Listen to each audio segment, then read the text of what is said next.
Wentz is the thumbnail. Just seeing that now.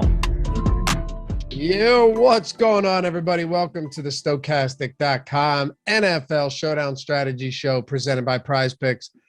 I'm Dave Loughran at Laffy_D on Twitter, LOUGHY_D for those of you that don't know. Joined by Matt Gajewski, Matt_Gajewski on Twitter, breaking down a beauty today.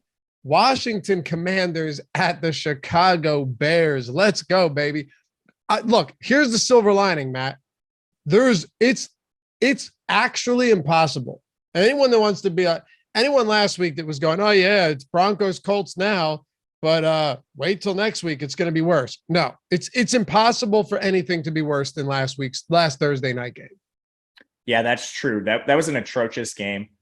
I've been a long proponent of putting these bad games on island games so that way we at least have Showdown to consider them, talk about the guys in the weeds.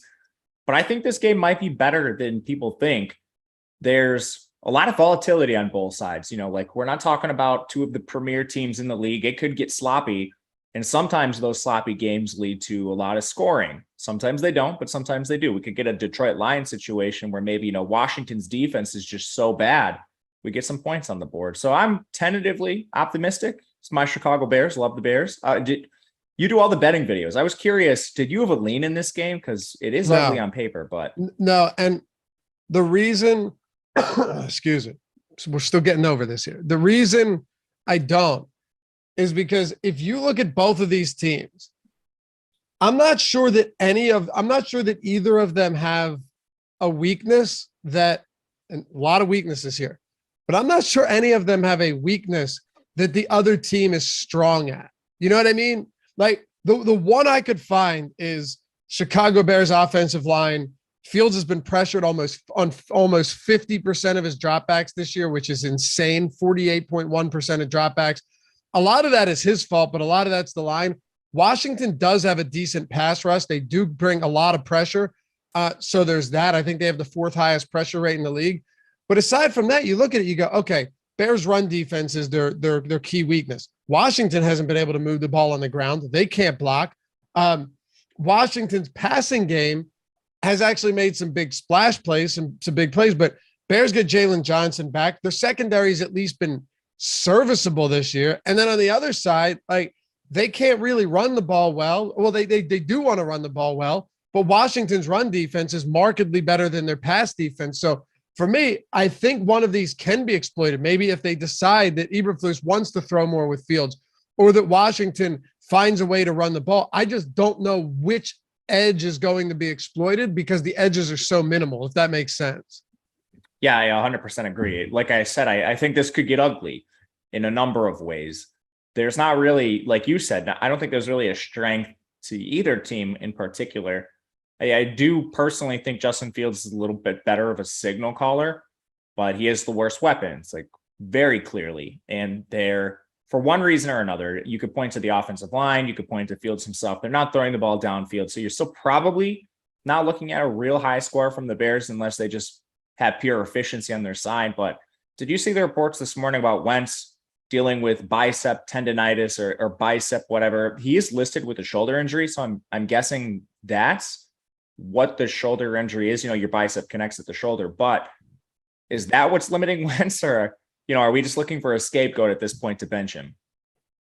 I don't think anything's limiting Wentz but his head. But, okay, think about this for a second. And he's off the injury report from what I'm seeing. Unless, was he added to it this morning? No, he went limited, full. But okay. There was, I can't remember it. I don't think it was Shefty, but let me see if I can find it quick. It was Shefty. Tweeted about whatever this bicep thing is. Bicep tendonitis, you said? Yeah. So I don't know. All right.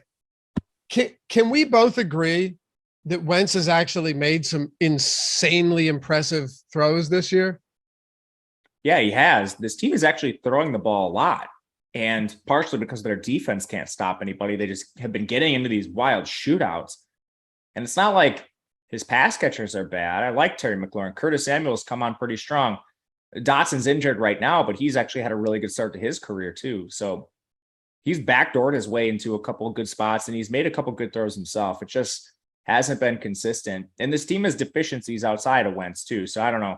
The Rivera comments earlier this week about like not having a quarterback or their team has a quarterback, a silent shot at Wentz. I don't know if they were entirely justified. Wentz certainly hasn't been good, but he's not the only problem with this team. No. And just to be clear, what I mean is he's made some insane passes those dimes he dropped to Dyami Brown were in really tight windows against Jacksonville, dropping dimes in extraordinarily tight windows. He's done that in multiple games, many games. I'd say probably 4 or 5.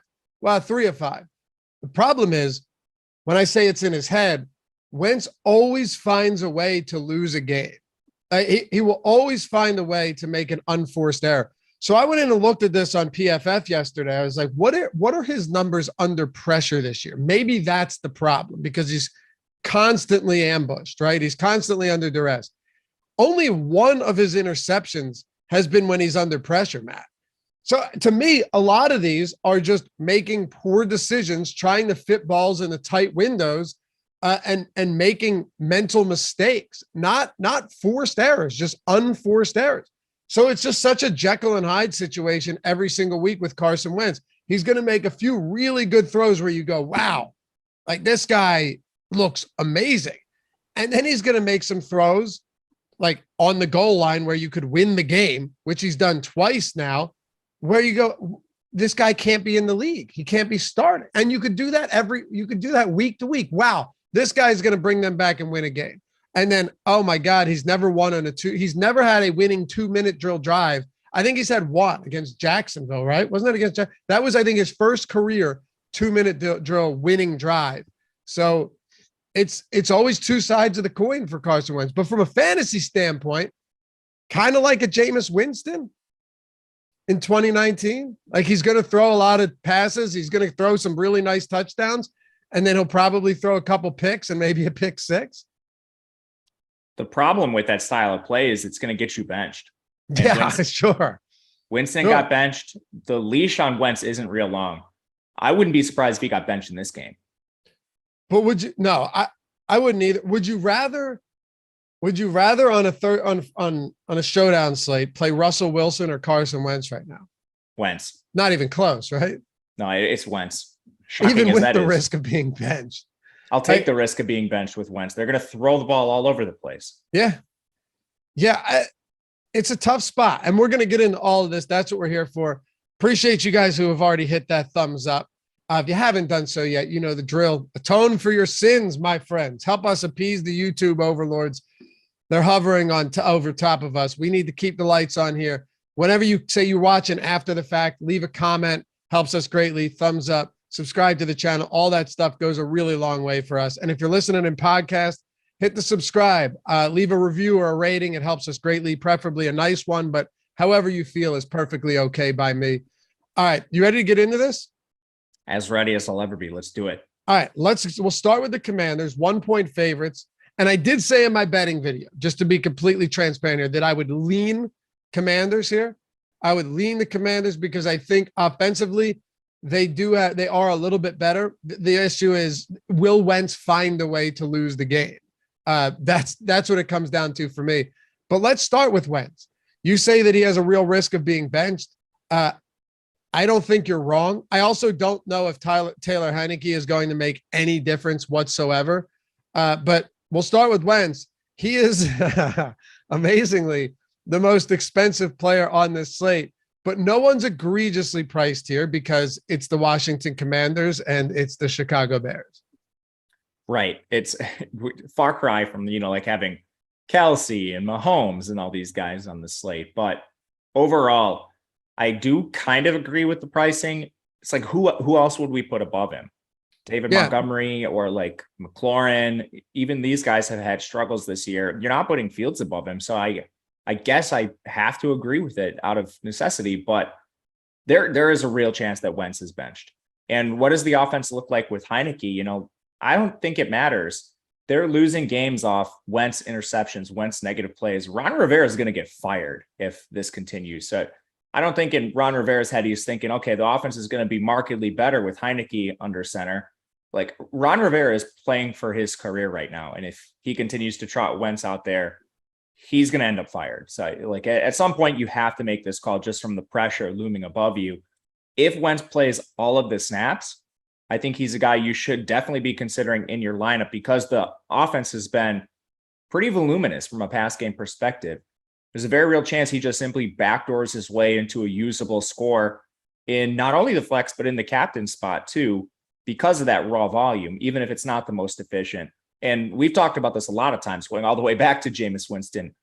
Negative plays aren't bad for DFS. If Carson Wentz throws a pick six, boom, the ball's right back in his hand, and now they're in negative game script, presumably throwing more.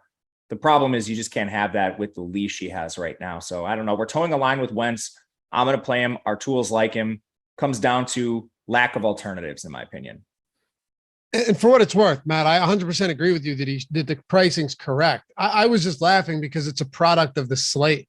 It's insane. Where do you think he ranks among quarterbacks in DraftKings points per game this year? Man, I'm going to say 18. 18 in 18, like QB 18? Yes. Okay. Close. QB 5. That's not close. Dude, he's QB 5. Allen, Lamar, Hurts, Mahomes, Wentz, Geno Smith, Kyler Murray, Joe Burrow, Justin Herbert, Jared Goff. Now, granted, a lot of separation between guys like Wentz and Hurts and Jackson and Allen, but and there's been some bad quarterback play. He has 25 plus DraftKings points in 3 of 5 games. He has had big games, very big games. Yeah, they're throwing the ball a lot, and they have a terrible defense. So. Right, exactly. So I guess just looking at this, I'm going, all right, Wentz was the QB3 in week 1. In week 2, Wentz was the QB probably 1. Now, QB5 with 32 fantasy points. In week 5, he was probably a top 5 QB again. He was the QB4. So ultimately, I get the price. And you know what? While you don't have dots, do you think Dyami Brown's going to play? Tentatively, yes. Okay. But don't have a great feel on that. Well, definitely watch live before lock, but yeah, he was limited all week. So, I mean, that's trending in the right direction. Right. Exactly. I think he'll be out there. So you don't have Dotson. Let's assume we have Brown. You have McLaurin. I do like over 21.5 yards, longest reception for him, by the way. He has 5 receptions north of 22 yards this year. And you look at his long reception in these games. And I know our boy Ben has been, he's not going to give up on McLaurin. And I actually get it. Look at his long receptions in these games. 34-9 against Dallas was brutal. 45, 35, 49. He is getting balls downfield. He's been targeted 9 times down, 20 plus yards downfield. That's 6th most in the league. He's a good yards after catch guy. He's pretty elusive. I get that Terry McLaurin hasn't had a big game yet. And I know that Jalen Johnson's back for Chicago, which is pretty significant. But eventually, Terry McLaurin has to have a big game, given the type of targets that he's getting. Yeah, I definitely think he will at some point. You mentioned the types of targets. Well, these receivers are playing in specific roles. You have Curtis Samuel operating as his ADOT's like 4, exclusively around the line of scrimmage. He's not doing anything but catching screens and little underneath stuff. The question I have is, could there be a role shift with Dyami versus Jahan Dotson? Because Dyami also has an incredibly deep average depth of target, which goes back to his college days at North Carolina. He had a yards per reception over 20 with them. That's the only real question I have with the McLaurin role is, what does it look like if Dyami is out there playing a full route? Does it change? And I don't have the answer to that. And ultimately, based on the larger sample, I do agree with you that McLaurin, he's the most likely to see one of those targets downfield right now. At the end of the day, like, I don't know if Dyami is any good. So even if Dyami does run this field stretching role, is he just fancy Chris Hogan out there running wind sprints, or does he actually command targets? Right. I think it's more likely that that Terry McLaurin commands the targets. Yeah. And honestly, it wouldn't be, and you're right, because Brown had 3 deep targets last game. McLaurin did still have 1, and it was caught for 34 yards. But is it possible that Wentz is just going to throw deep a lot all the time and that it might not actually, like, not that it won't matter, but just in the sense that Wentz deep ball percentage this year is very high. I mean, let's see. He's attempted 27 deep balls already this year. Only Russell Wilson, amazingly, has attempted more. But yeah, Wentz deep ball percentage is pretty damn high. It's at 13%. And on a team that's throwing a lot, 13% and 27 deep attempts is actually a lot. Now, far be it for me to expect him to complete all of those or the majority of those. But in a showdown slate, I guess what I'm getting at is, you know that he's going to take a lot of shots, which makes the passing game really interesting for a 1-game slate, even a low scoring game. If he's, so what, you've played 5 games, you're averaging like 5.5 deep attempts per game, 20 plus yards downfield. If those are going to be, bountiful every single week, there's definitely ways that you look at this passing game and you could see a really big performance, or even like a 2-reception, 100-yard, 2-touchdown performance from Brown. That's a stretch, but you see where I'm going with this. Yeah, absolutely. The only concern I have is Wentz getting benched and him being injured. So I think on top of him playing poorly, I found the report. Sure. It's from Tom Pelissero, so a credible source. I'll send the tweet to the chat too as soon as I copy and paste it. He says, Commanders quarterback Carson Wentz is dealing with a bicep tendon strain suffered in last week's loss to Tennessee, per sources. Wentz is not 100%, but he'll start tonight against the Bears and then try to heal up with the extra rest coming off the Thursday night game. That doesn't sound real good. It doesn't sound good. So then let me ask you this, right? The natural place that we have to go from there is, we don't have an 11, 12 game slate to talk about here where you go, all right, just fade Wentz, right? Like, we're going to be dealing with the same issue on Monday night, because Wilson, we find out after the game, has a torn lat in his throwing shoulder.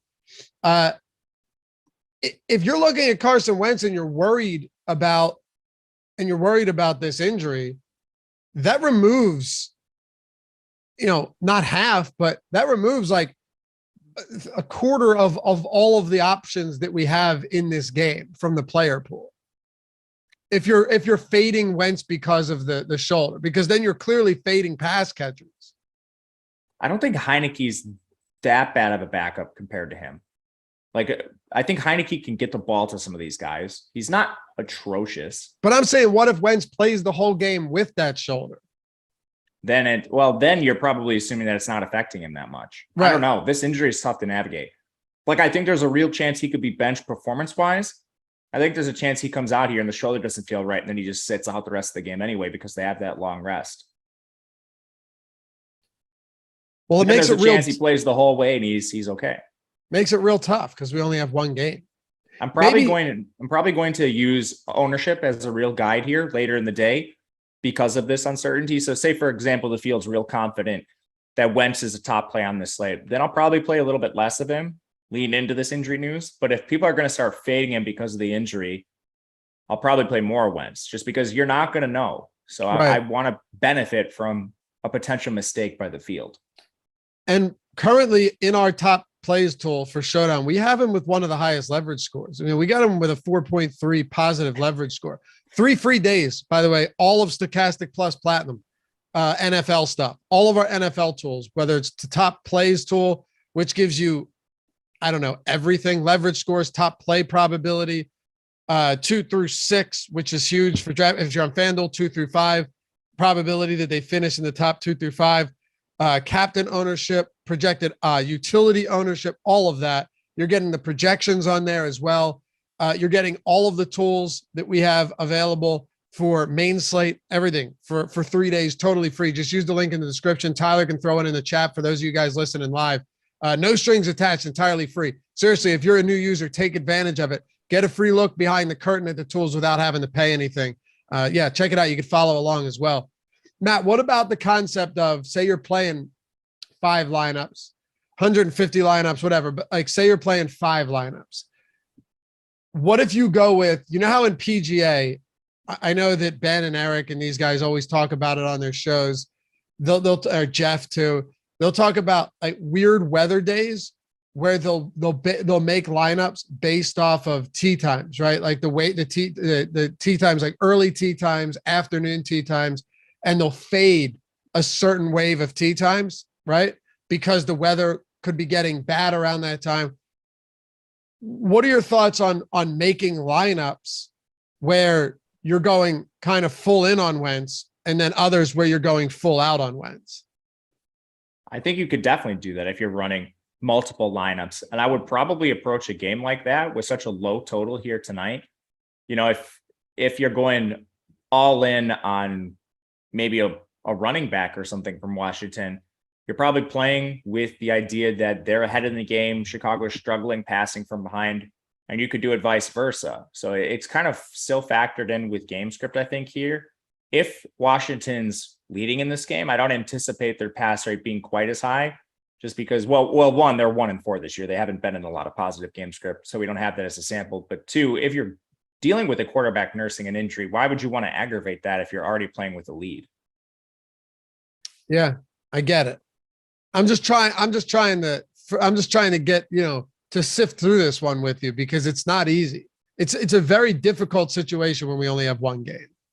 Yeah, it is. It's really hard. And that report's pretty fresh this morning. I want to see how people react around the industry today. All right. Well, let's take a look at some other pass catchers then, because you don't have Logan Thomas. That's significant. Not that he's been, a stud or anything close to it, but on a showdown slate, it becomes a whole lot more important. Again, main slate wouldn't make a difference. You've got somebody like John Bates. Sorry. John Bates is getting some targets. It's not like he's been completely removed from the passing game. 9 looks over the last couple of games. He's 3K, which I think is, probably a little much, but here we are. John Bates, is he someone you want to get to?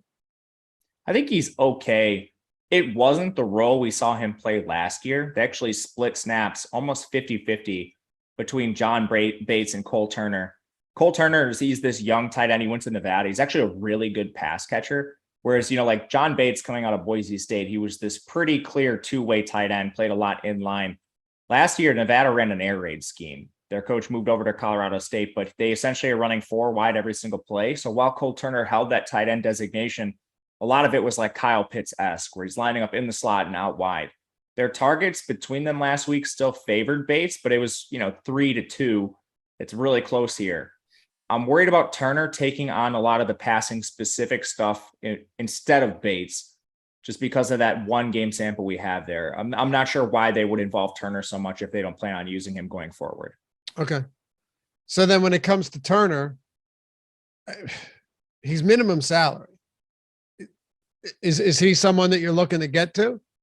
Yeah, I will for sure. That's kind of surprising to me. I mean, their snaps were almost identical. You had 37 for Bates, 32 for Turner. Their routes were identical, 23 apiece. You just had the one target difference between them, one in favor of Bates and then the 2 for Turner. Like Turner, I pulled up his college stats. The guy caught 62 passes for nearly 700 yards in his final season with Nevada. And again, a lot of that coming out of the slot because they were running 4 wide every single play. Looking at the target share from last week too, Samuel, 22%, McKissick, 19%, McLaurin, 16%, and then Brown, 11%. 3 of his 4 targets were 20 plus yards downfield. Very interesting for a showdown. Say Gibson, 11%. So it was spread around quite a bit. We didn't talk a lot about Curtis Samuel yet because he's not a guy that's going to get the ball deep downfield.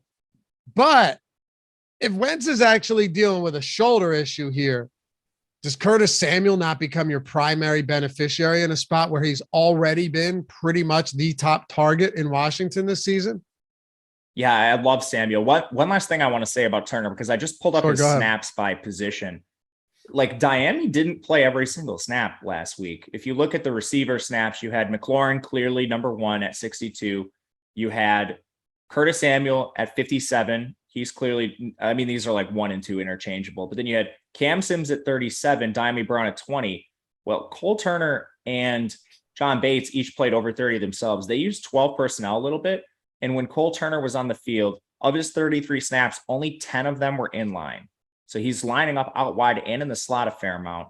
I think he could siphon off a few snaps there as well for a team that's thin at wide receiver. They're using Turner on these big slot packages.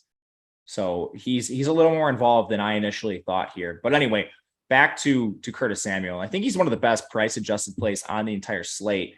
And considering there's a chance that Wentz is limited, that only helps him, especially if Wentz is not pushing the ball downfield.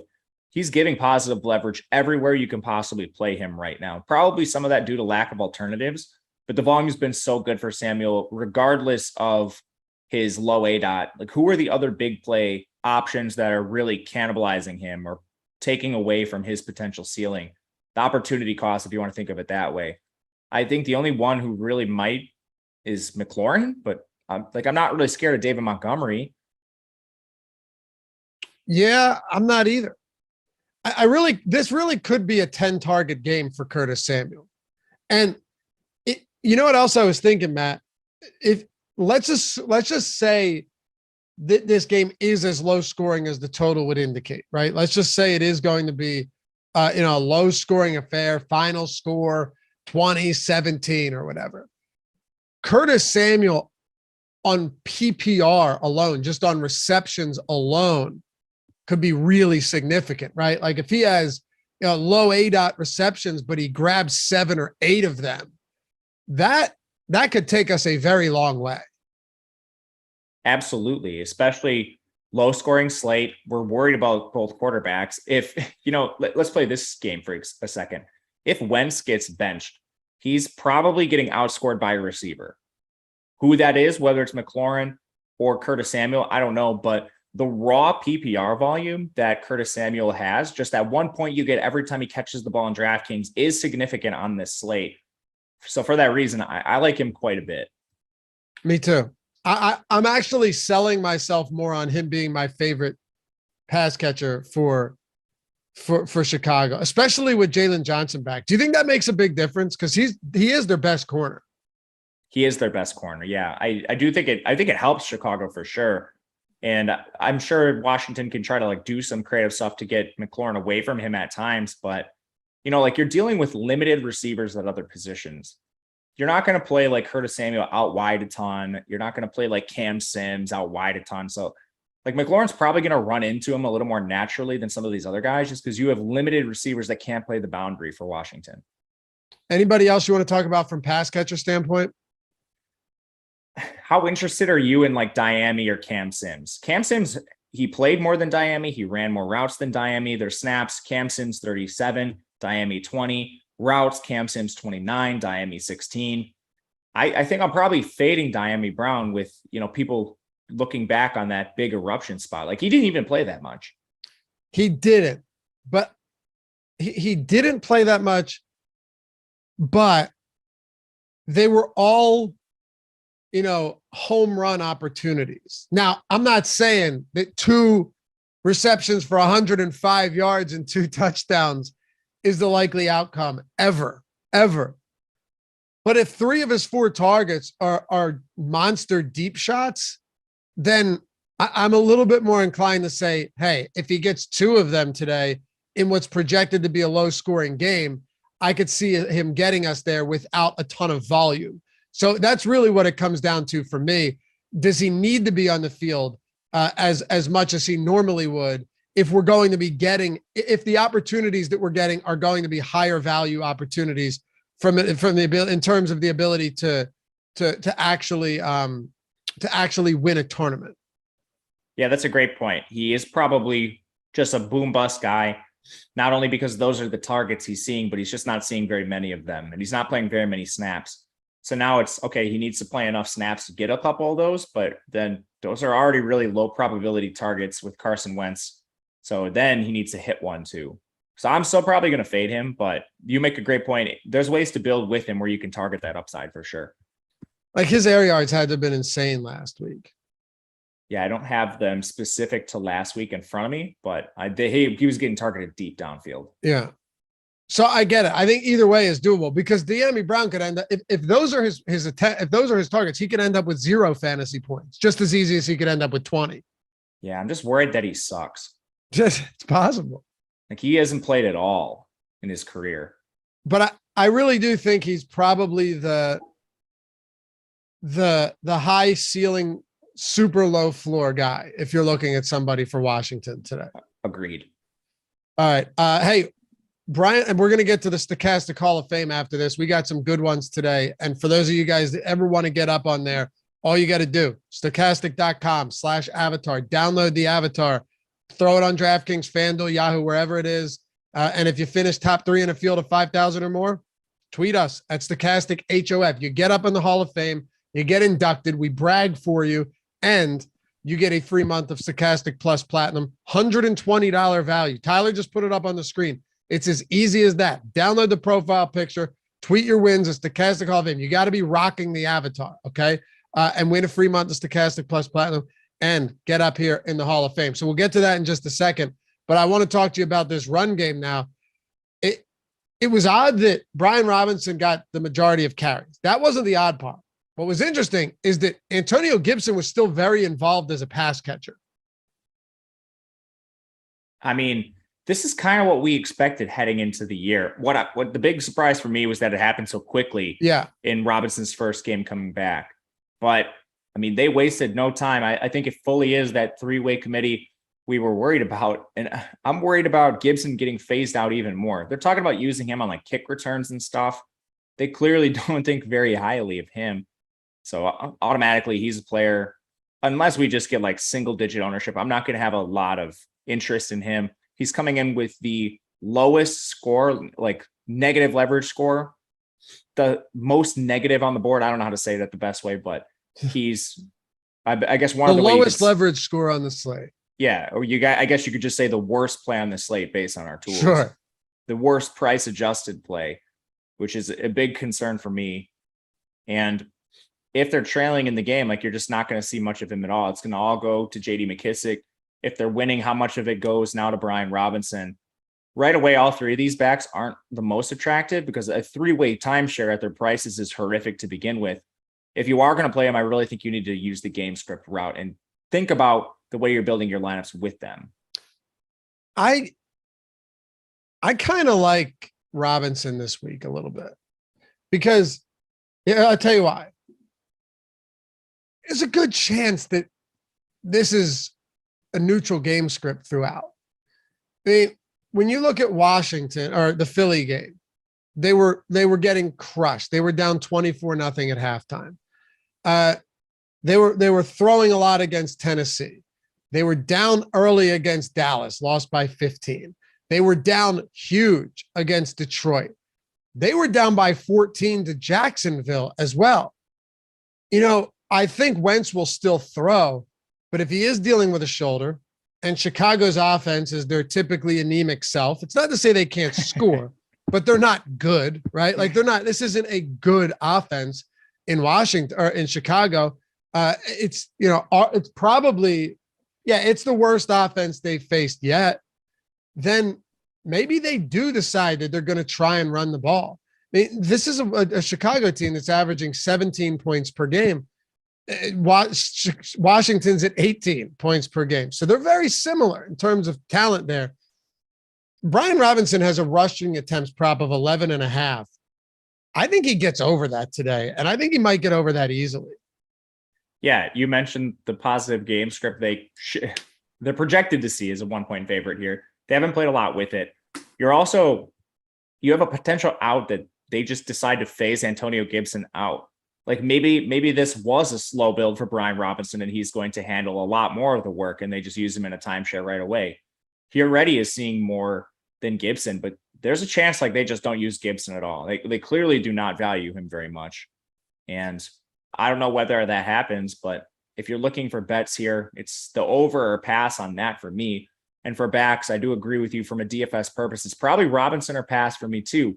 He's the most likely to score the touchdowns, and he's the most likely to command a larger workload than he's been seeing previously. Agreed. Yeah. I mean, McKissic definitely has a nice target share.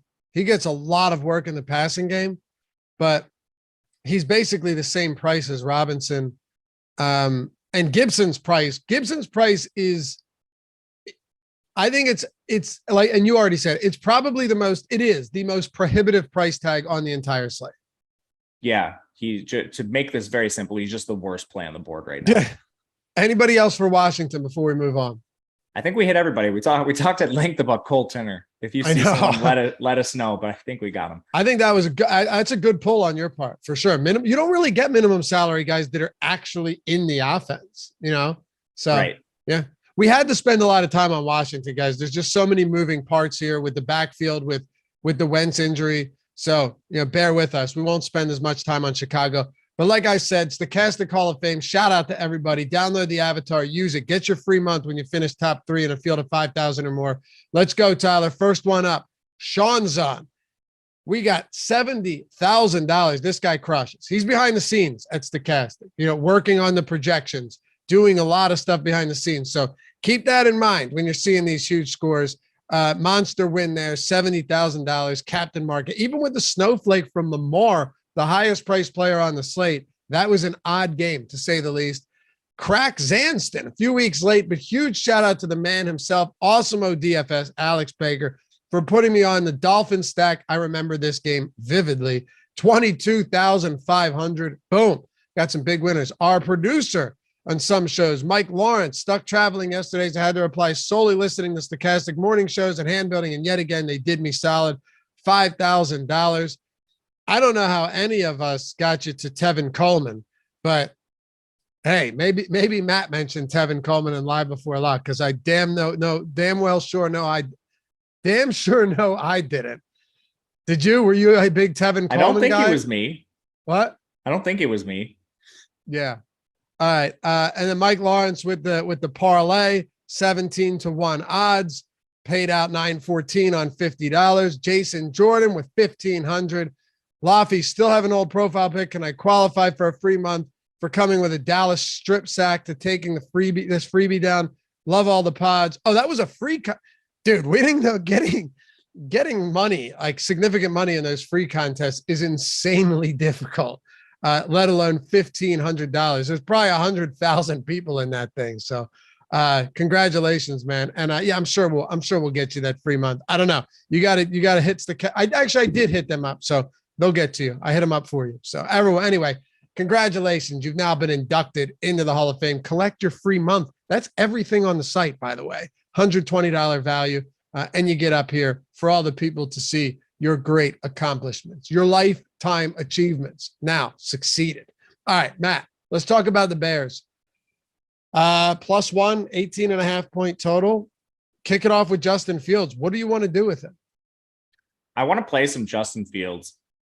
They've let him throw a little bit more, and I really want to stress it's a little bit. We're still looking at usually mid to high teens in pass attempts. That's not great, but it's been better, a little bit better. And the alternatives on the slate, I mean, we're talking Carson Wentz at the top. I mean, at some point you just have to pay some of these, pay up for some of these expensive guys because we don't have alternatives. So with the mobility he does possess, they've used that a little bit too, and the elevated pass attempts. I'm tentatively going to be playing some Fields here. Our tools actually really like him too on the back end. He's positively leveraged in both the captain spot and the utility spot. And captain specifically, he's got over 3.5% of positive leverage there. So I think there's a lot of outs to him potentially getting you there. And one of them is just, okay, you have Carson Wentz as the other most likely player to put up a ceiling score.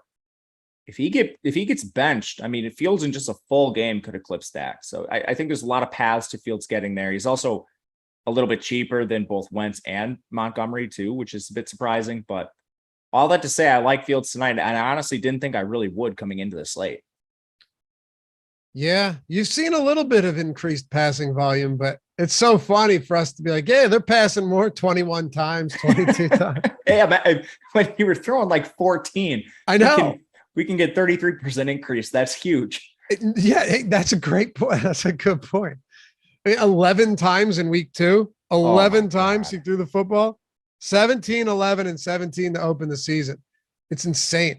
Washington's 29 to pass defense DVOA as well. So, I mean, I don't know, dude. It's tough, but Over on Odd Shopper, we like the overs on completions and yards for Justin Fields today. Washington's run defense is definitely their strength. They're 6th in run defense. They struggled earlier in the season, but they've definitely improved lately. I mean, my concern is this going to be a situation where just straight doesn't matter, stubborn, run it into a brick wall every single time with David Montgomery, or are they going to try and open it up a little bit? They got to. This is one of the premier pass funnels in all of the NFL. Yeah. So I feel like at some point you have to take your shots. I do think they're still going to be run heavier, but man, I just can't see slamming David Montgomery into the back of the offensive line, a bad offensive line, 20 times in this game. I feel like if you're a game planner, you have to at least take some shots with Fields, get him on the move, do something creative to try to mitigate the pressure he's going to be under today. So I don't know. I'm not a play caller, but for me, that's what I would try to do, even with Fields under center. We'll see, though. I still expect Montgomery to fully handle a good workload here. At least Fields is running a bit too, right? 47 plus rushing yards in 3 straight games. Yeah, I'm not saying he's going to have a ton of success on the ground, but at least we have that. Hopefully it elevates his floor a little bit. I mean, look, let's not kid ourselves. It's been bad. But Darnell Mooney is still kind of interesting because if you start to see more pass attempts, Darnell Mooney is the primary beneficiary here. There's no doubt about that. Like over the last 3 weeks, Matt, he has a 29% target share, which doesn't mean much if you're only throwing 21 times per game. But at the same time, if you start throwing more, you know a lot of that's going to Mooney. He's averaging like 5.3 targets per game over the last 3. I think on a slate like this, at his price point and the amount of deep attempts that he's getting against this secondary that's given up, I think they've given up 6 plays of 40-plus yards in the passing game already. Mooney is this game's so weird. And I'm sorry to go back to it again, but this game is so weird because it's a low total, but it's also one of those games where you actually do have players that can make big plays. For sure. And I think it's Mooney or almost pass in the passing game here. The other receivers commanding a lot of snaps here are the likes of Equanimeous St. Brown. I mean, a day 3 draft pick that hung around the Packers practice squad. Amir Smith-Marset, he recently joined the team and he automatically just comes in the field for 19 snaps. And Dante Pettis has been cut by half the teams in the NFL. The only player that has any legitimate talent here is Mooney. Even when they do increase their pass attempts, I don't think this is a small sample size trap. Okay, Mooney has a 29% target share, but yeah, it's huge because they throw it 14 times. When they do open it up, I expect him fully to retain that 29% target share and him to be the target getter, the guy that could potentially see, like a double-digit target share too. Plus, he's been pretty efficient. They haven't always been the most accurate passes for him, but he actually has some decent yardage output in recent weeks. It just comes down to they're not throwing the ball a lot, and some of his targets haven't really been the most efficient. I believe he had 5 last week and caught 2 of them. And let it not be lost on us that Amir Smith-Marset on his only reception fumbled in a spot where they could have taken the lead in that game. Fumbled and sealed the game for the Minnesota Vikings. Yeah, former Viking. I mean, he was drafted to be a kick returner. So, I actually felt bad for him on that play. That was rough. Yeah, anytime you just see someone bungle it like that, it's tough to see. When it's their own, like when they join the team or when they're finally getting on the field, they make a reception and dude. The only thing I'll say is he doesn't deserve to be on the field. The only reason he's on the field is because of the errors the Bears have made from a front office perspective. He's a USFL caliber receiver. For sure. Hey, I do like the Bears defense though. I'll tell you that much. I think they're actually fine. I don't think it's, a smash spot by any stretch, but they're top 10 in takeaways this year. They've got 5 interceptions, 3 fumble recoveries. That's a lot more than you could say about a lot of these other shitty defenses that we've seen on primetime games, particularly on Thursday Night Football. So, matter of fact, and I'm not telling anybody anything they don't already know. Wouldn't shock you if a 2 defense lineup ended up winning it today because Washington has a good pass rush and Chicago's secondary, especially with Johnson back, should actually get better. And Wentz is dealing with a bum shoulder. So We talk about all these skill players, but it shouldn't be lost on us, Matt, that these defenses are going to be integral tonight as far as lineup construction goes. Yeah, we've said a lot of, or I have, I guess, a lot of negatives about the Bears. Their defense has actually been pretty good. Not bad. Yeah. They don't have the most resources invested up front, but they're starting to quickly add pieces to their secondary. I mean, you talked about Jalen Johnson coming back. He's a second rounder out of Utah. They spent a similar pick on Kyler Gordon this year. He's mainly operating in the slot. And Kendall Victor, I mean, as bad as he's been at times in his career, he's been shockingly decent for this team too to start. He had a really good week last week in particular against Minnesota, came out with an 89.1 PFF grade, which is elite. Now, he's not going to do that every single week, but all that to say, their defense is pretty good. And you have a turnover-prone quarterback on the other side. He's taken a lot of pressure. The Bears have given up a lot of pressure themselves. So 2 defense lineup wouldn't be shocking to me, especially with the turnovers we could see in this game.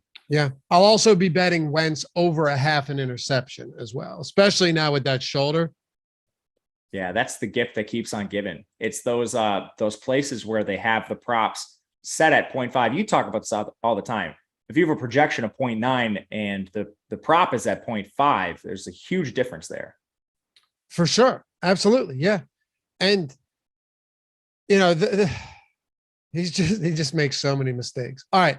Like you said, Mooney or pass for the most part. Of course, if you're playing a lot of lineups, unfortunately, you're going to be forced into, some St. Brown. You're going to be forced into, you'll have some Komet in some of those lineups. It's just the way it is. But if you're talking a handful of lineups, you could probably get away with not going heavy on pass catchers outside of Darnell Mooney.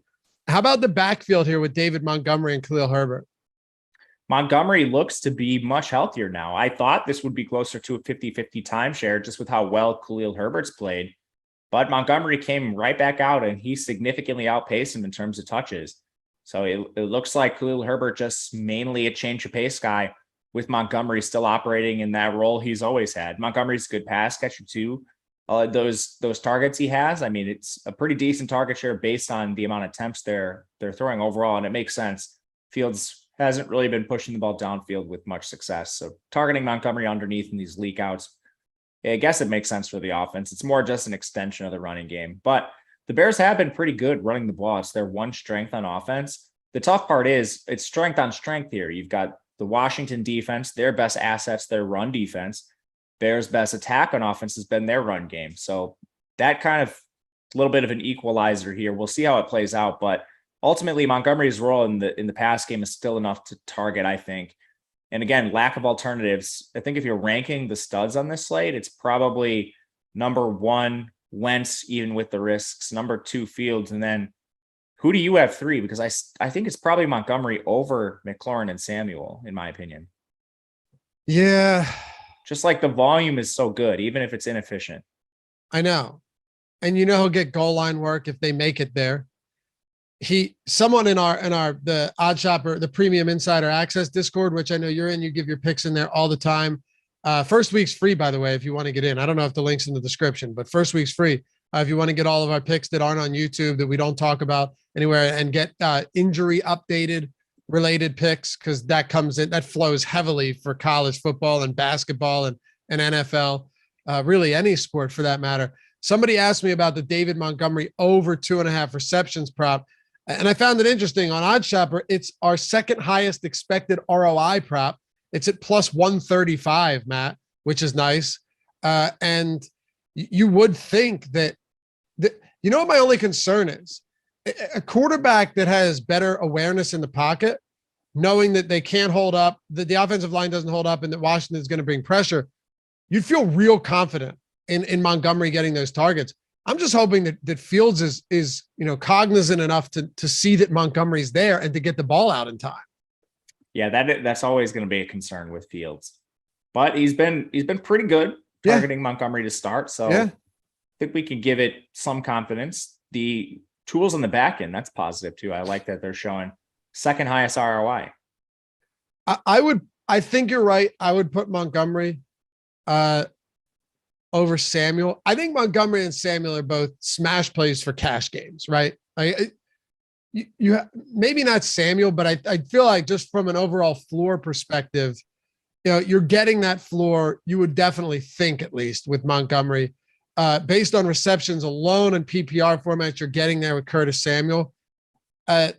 McLaurin and guys like Dyami Brown, and I know most of you guys are playing tournaments anyway. Those guys I really like for GPPs, but I like Montgomery anywhere. I mean, like you said, the volume is going to be there, and if you're getting opportunity in a low-scoring game like this, one rushing touchdown could seal the deal, and you're there. For sure. I mean, optimals are all four players you just mentioned. Like you said, jamming Wentz, Montgomery, Samuel, and Fields. That's exactly what your optimizers are doing on the back end. And then you're usually getting one of the defenses and one value receiver, whether it's Cam Sims or Dante Pettis or Cole Turner. It's usually one of those cheapies jammed in there with a D. Anything else here? Kickers, anybody else, peripheral players, tertiary options, we might say. Anybody? Oh, and 15 mile per hour wins for what it's worth at Soldier Field. Yeah, we're getting more defenses than kickers and optimals. Low scoring game environments, like playing some of those guys makes sense, but the wind, if that's a factor, I would certainly be leaning towards the defenses. We'll watch that a little closer to kickoff. If it turns out to be a little more tame, I'll certainly play some kickers here. No real problem with either kicker on both sides of the ball. They're both pretty decent here. All right, we're going to build a lineup. Two things though. First, three things. MLB strategy show coming up right after this. NFL matchup strategy show with Matt Savoca and myself covering every game coming up at 11 a.m. Eastern time. You guys miss any of these shows, you can always go back and watch. Second thing, 600 people watching, only 113 likes. I mean, the ratio, it's tough to look at. You haven't done so, hit the thumbs up. Show us some love here. Only takes a single second. I get you guys forget. We all forget. I have the memory of a goldfish, but that's why I'm here to remind you to atone for your sins. And third, last but most important, shout out to our sponsor, PrizePicks. Let's say you haven't qualified for the Hall of Fame yet, but you won our tools and you haven't signed up on PrizePicks yet. No better opportunity than right now, because if you are new to PrizePicks, especially if you're in these non-legal betting states, great place to play. And you haven't signed up, use the link in the description, or Tyler can throw it in the chat right now. When you sign up at PrizePicks, right, and deposit for the first time, not only do you get up to a $100 first match deposit bonus, which is nuts, you also get a free month of Stokastic Plus Platinum. Every sport, not just NFL, every single sport, all of our tools, not Fantasy Cruncher. We don't own Fantasy Cruncher, but you can get the add-on, but all of our tools, 100% free when you just sign up and deposit onto PrizePicks. Massive value there. If you're going to play for the deposit bonus and for the free month of Stokastic Plus, you're just building lineups with props over at PrizePicks, 2 through 5 player lineups. If you hit 5, you 10x your entry. There's no juice on either side, just the over or the under. And unlike traditional books, traditional props, traditional parlays, if you hit 4 or 5 on a regular book, you're not getting any money back. You hit 4 or 5, you're still 2xing here. You still get money back if you 3 out of 5. So amazing way to sustain and build your bankroll. Very fun, especially in non-legal betting states. Like I said, you want to scratch that itch, we got you. And you can do cross-sport entries like with Matt. If he knew, and he does, college football, UFC, and NFL, you can mix and match all of those props that you like the most, put them into one lineup to create a 5-player lineup across all of those sports. It's sick. Use the link in the description or in chat. Get up to $100 first match deposit bonus and an entire month of Stokastic Plus Platinum free if you haven't signed up at PrizePicks yet. All right, and you can get the app too if you want after you sign up. You ready to build a lineup here? Yeah, let's do it. All right, so good show so far. I'm liking this. I'm interested to see where you're going to go at captain. Let's do the same as we always do. $50 entry, the $60,000 prize pool over at DraftKings. I think it's like 1,300 entries in that $50 buy-in. What do you want to do at captain? The first two guys I really wanted to look at here were David Montgomery and Fields, and we're seeing, based on our projections, an opposite approach working in the captain spot. Montgomery's coming in about 3.5% over-owned there, and I think it makes sense. You just have a lack of alternatives, and Fields is coming in about 3.5% under-owned. So I'm going to take the potential leverage here with Fields and slot him in as our captain right away. All right, let's go Fields. And let's hope they throw a little bit more. Let's hope for some rushing upside. I also am going to have plenty of lineups with Wentz at captain. Full disclosure, Matt, he has those blow up games and he has the meltdown games, but I will have some, and I'll also have some Bears defense probably in some captain spots as well. All right, I'm going to go. Well, you know what? I think with Fields, if he gets there, it will not be on rushing alone. Mooney has a almost 30% target share over the last 3 games. I got to throw Mooney in here. I like that. I'm going to go to the other quarterback in Wentz and play him. Just the raw upside. If he plays the whole game, you mentioned a QB5 in DK scoring this year. My goodness. Amazing, right? It is. And a top 5 in 3 of 5 weeks. So it wasn't just one spike week. How about I go minimum salary Cole Turner? I love that. Open things up. Right? Because we got Wentz. So we have Fields, Mooney, Wentz, Turner. We still have 8,300 per player remaining. Lots we can do with this. Yeah, we can really play whoever we want. I think we play, man, I want to say Curtis Samuel, but I think if we play Terry McLaurin, he's going to give us more leverage. I like it. And I just also love the idea that if we're playing for a tournament win, the big downplay opportunities for McLaurin could be huge. So this lineup won't have Montgomery, which is going to be interesting because he is no doubt going to be popular. What's his total ownership? We're looking at like 65%, Matt. Yeah, right he's now. Up there. We're projecting him around that. So that's really high. All right. So we could go with a Brian Robinson, a McKissick, or we could get a little bit different and go with a defense or a kicker. Yeah, we'd be saving a ton of salary. Like we'd be pretty different if we did that. I'm probably just going Brian Robinson for the touchdown equity, shooting for the moon on this. Okay. What do you think? I picked McLaurin, so this is your pick. I'm fine with it. I kind of like Bears defense because the way this could play out is Fields rushes, has some big plays to Mooney. We have Wentz with Turner and McLaurin. So we have 2 pass catchers with Wentz, which is important because Wentz doesn't have rushing upside. But then Wentz makes mistakes as well. And the Bears defense capitalize on that. And we're safe. And we have 300 or 3,600 salary remaining. I don't think this lineup will be all that popular. I don't think it will either. I think it's fine. I like it. Awesome. Hey, follow Matt at Matt_Gajewski, me at Laffy_D. Shout out to Tyler for producing this one. Stick around. MLB strategy show coming up next. You guys are the greatest. Thank you. All 620 of you watching right now.